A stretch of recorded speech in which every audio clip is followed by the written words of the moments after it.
Good morning.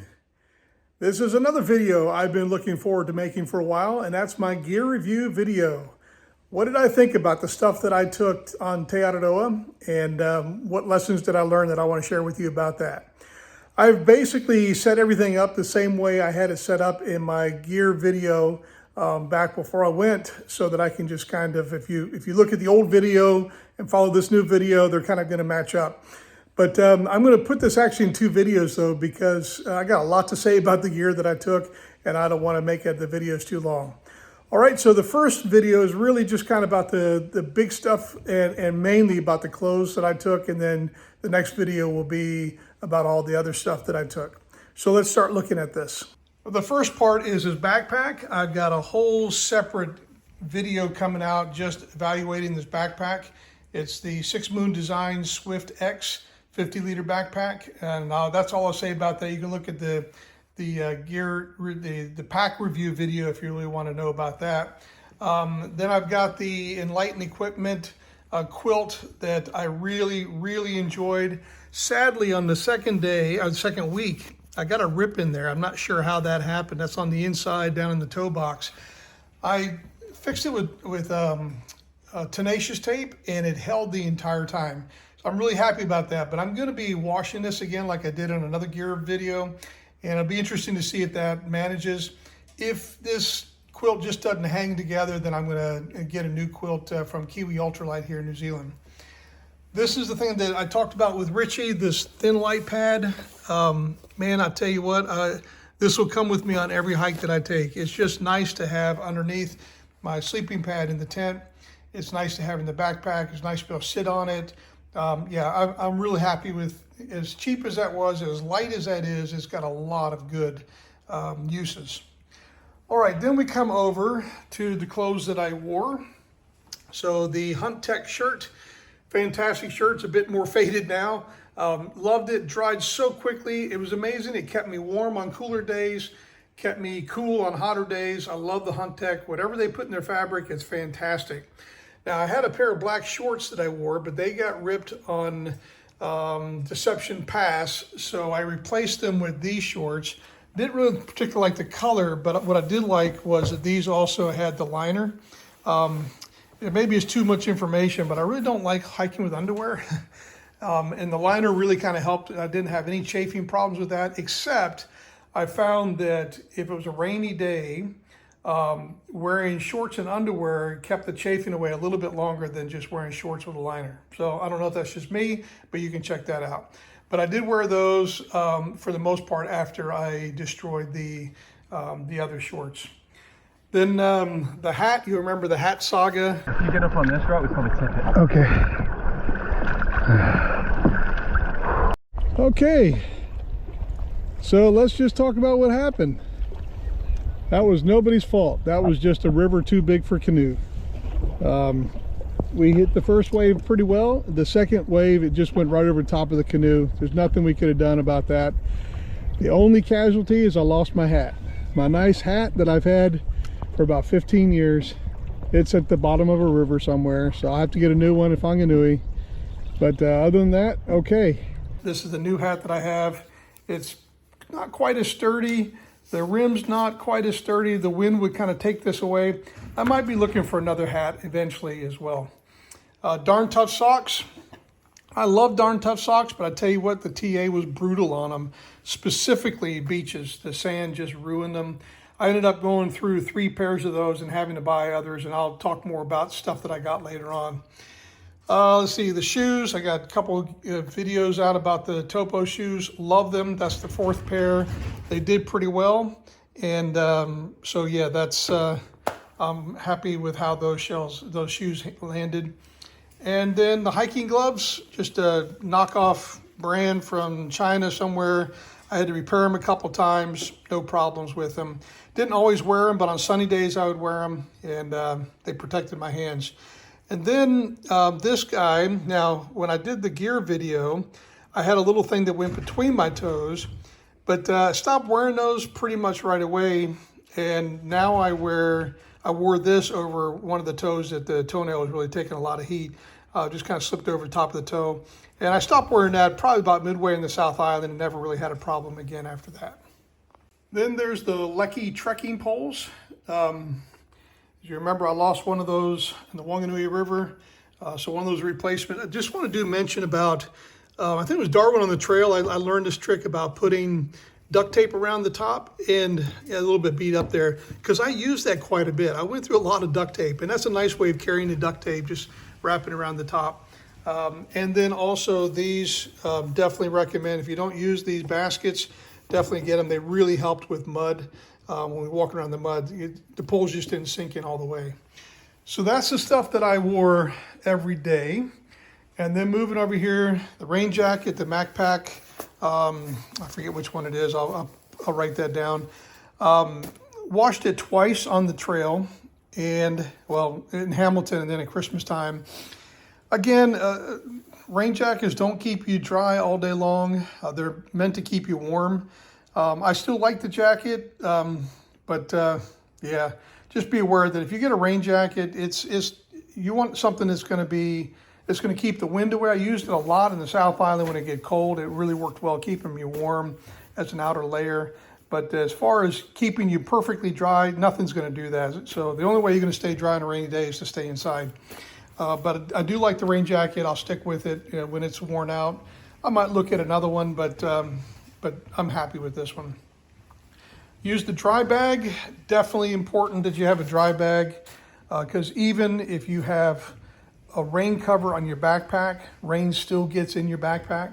So really important that you keep your sleeping stuff, certainly your sleeping stuff, in a dry bag. And then I had the MacPack puffy jacket. It did squish down pretty good. Didn't use it a lot on the North Island, but on the South Island it was handy for those cold evenings and early mornings.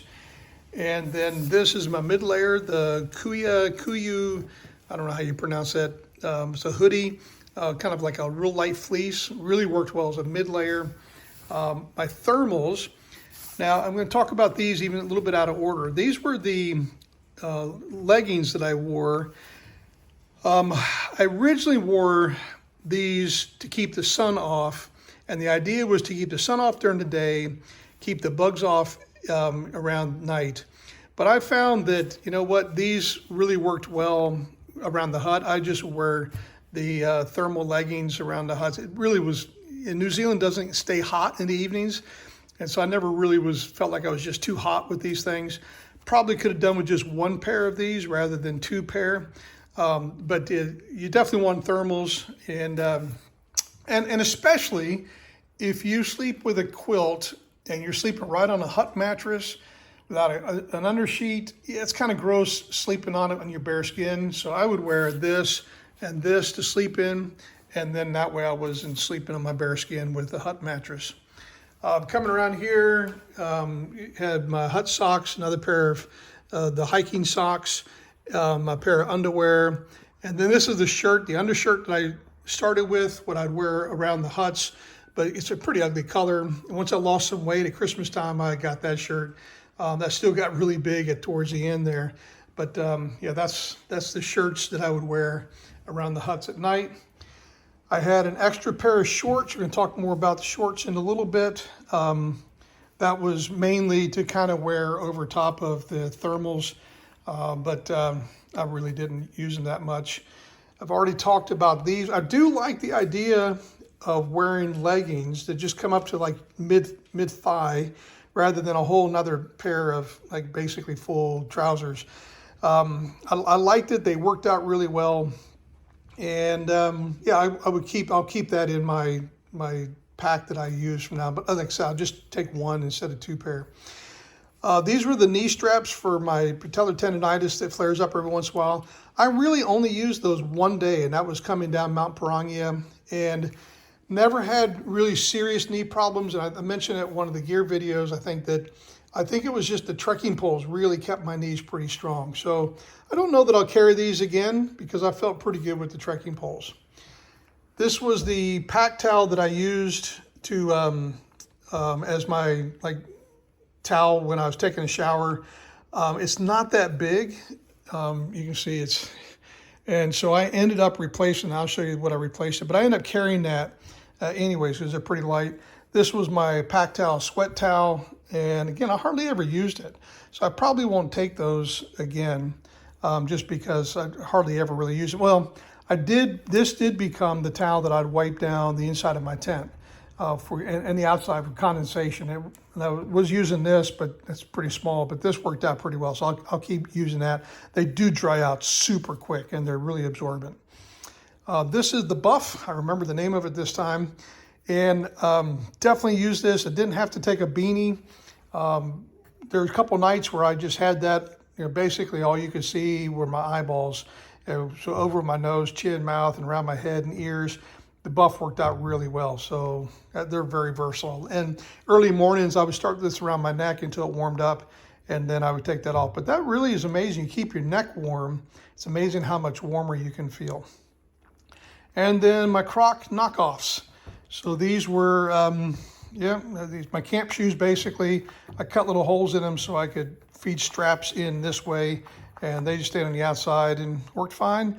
Wore them around town every once in a while. I wouldn't want to hike in them, but they were super comfortable around town. So that's basically the clothes that I took to begin with. I forgot to talk about those rain gloves there next to the Crocs. The gloves were not super warm. The little plastic over part did okay, keeping my hands drier, but not dry. Good gloves. It would have been nice if they were a little bit warmer, but they did what they needed to do and kept my hands from being really cold on cold and wet days. And now I want to show you what I took beyond that, what stuff that I picked up on the trail. So these are the items that I added along the way, kind of in order. So first of all was a pair of shorts. I actually, after I did the gear video, I decided that I wanted to take 3 pairs of shorts. So 2 pair for hiking and 1 pair for basically laundry or being in town.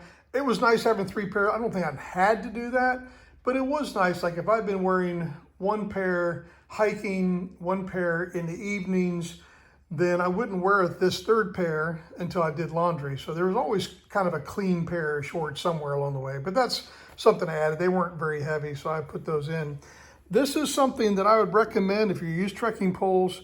These are the stoppers that go at the end of your trekking poles. I'll tell you, the people who didn't use it, they wore through their carbide tip poles pretty quickly on these roads. And these are the Lecky ones that are really sturdy. You can get some others that are like rubber and you go through those in about a day. But the Lecky seem to last a long time. So I recommend that and they'll fit any trekking pole pretty much. So I'd recommend that. I picked up this thermal shirt in Turangi the day before we went up to Red Crater because it was going to be a cold, rainy day. And I just wanted to have an extra layer. And I was glad I did. But when I came back at Christmas time, I swapped that out for another one of these Kuiu. This one doesn't have the hood, and it's a little bit lighter than this actually, and gave me the warmth. So that was just an extra layer that I really wanted to have. Also, when I was home at Christmas time, I bought this towel at Kathmandu. I think it was Kathmandu. And that kind of is a little bit bigger and replaced the pack towel from my towel that I use after a shower. When I was in Picton, I thought I'd lost a pair of shorts somewhere. And so I ended up buying this pair of shorts. The only ones they had with a liner, it was my hiking shorts that I lost. And these things were massive, but this is the only set that they had, and a drawstring so I could pull it in tight. And then once I bought it, it was the next morning when I was packing up to go catch the boat up to Queen Charlotte, I found those other pair of shorts. They'd just fallen down behind the bed. So I carried these shorts. I wore them a couple of times, but yeah, that was a waste of an expense and a little bit of extra weight that I didn't need to. I ended up buying these socks. These socks. I think I actually got those in Wellington, so they would have been before the shorts. And then I got these, I think, in Wanaka. And because like I said, the darn tough socks were just taking a beating. These were thick socks. I'll never do thick socks like that again. The idea, is comfortable, but man, Now they get bunched up, and when they get mud in them, they're just really hard on your feet. I did get these at MacPack. They're like the little thin running socks, and I don't think I'll do those again. I'm a darn tough guy, and I don't know that you can find a darn tough that easily here in New Zealand, so I'm gonna be making another order. But yeah, so those are the socks I got. So that's kind of the extra stuff that I picked up, and I carried all of it except for these. So these are extra things that I carry. And at the end of this video and the next video, I'm going to add up everything that I ended up carrying after I started TA, and I'm going to be probably be pretty surprised at how much extra weight I was actually carrying. Okay, so that's the video about mainly the clothes, you know, the backpack and quilt and all that, but mainly the clothes. The next video will be about the all the other stuff, so that'll be coming up in the next video.